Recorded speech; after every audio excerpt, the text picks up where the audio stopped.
اردو کے جدید ترین ادیب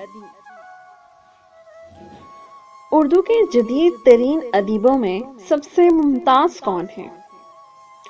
وہی جو سال بھر میں 3.5 افسانے لکھ لیتا ہے، 1.5 عدد غزلیں کہہ لیتا ہو اور ایک آدھ تنقیدی مضمون بھی لکھنے کی کوشش تو کرے لیکن زندگی بھر کامیاب نہ ہو سکے۔ الٹی تصویر۔ اردو کے جغادری ادیب۔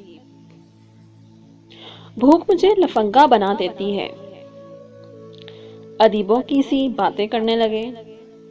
فریدی مسکرایا، خوب یاد دلایا، سنا ہے ادب میں جمود ہو گیا ہے۔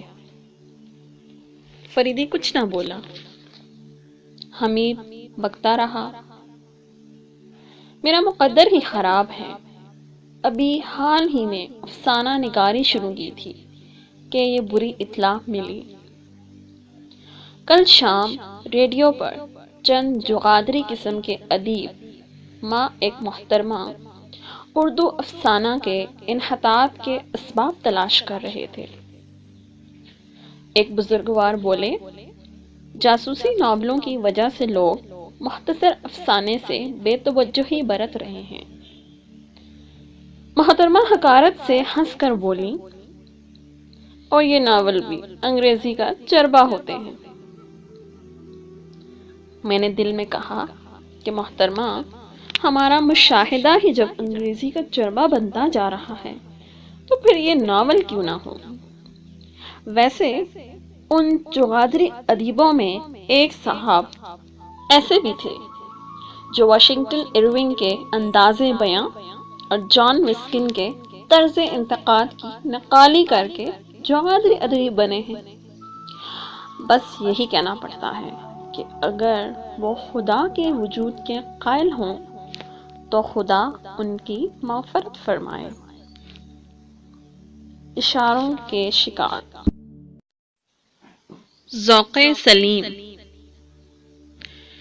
اس کا مقولہ تھا کہ وہ تخلیقات جو کسی جذباتی لگاؤ کا نتیجہ ہوں ترازو میں تل نہیں سکتی، ان کی اصل قیمت ذوق سلیم ہوتا ہے۔ سہمی ہوئی لڑکی۔ عظیم ترین جغد۔ حمید ایک جزیرے پر پھینک دیا جاتا ہے جہاں ایک بوڑھے اور اس کی نوجوان لڑکی سے ملاقات ہوتی ہے۔ ایک دن لڑکی کہتی ہے،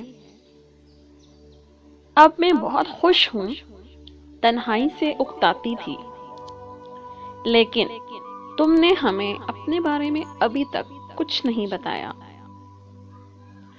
جس دن آیا تھا شاعر تھا، دوسرے دن طنز نگار بن گیا، تیسرے دن صحافی، چوتھے دن نقاد، پانچویں دن ڈپٹی کلیکٹر، چھٹے دن فری لانسر، اور آج یعنی 7ویں دن خود کو دنیا کا عظیم ترین جغد محسوس کر رہا ہوں۔ مہلک شناسائی۔ قابلیت کا ہیضہ۔ یونگ کی سائیکالوجی پڑھی ہے تم نے؟ عمران نے پوچھا۔ نوکر نے نفی میں سر ہلایا۔ یونگ کی ہجے جانتے ہو؟ نہیں صاحب، نوکر اکتا کر بولا۔ اچھا یاد کرو، JUN جی۔ ینگ۔ بہت سے جاہل اسے جھنگ پڑھتے ہیں اور کچھ جونگ۔ جنہیں قابلیت کا ہیضہ ہو جاتا ہے وہ زونگ پڑھنے اور لکھنے لگتے ہیں۔ فرانسیسی میں ج کی آواز دیتا ہے، مگر ینگ فرانسیسی نہیں تھا۔ خوفناک عمارت۔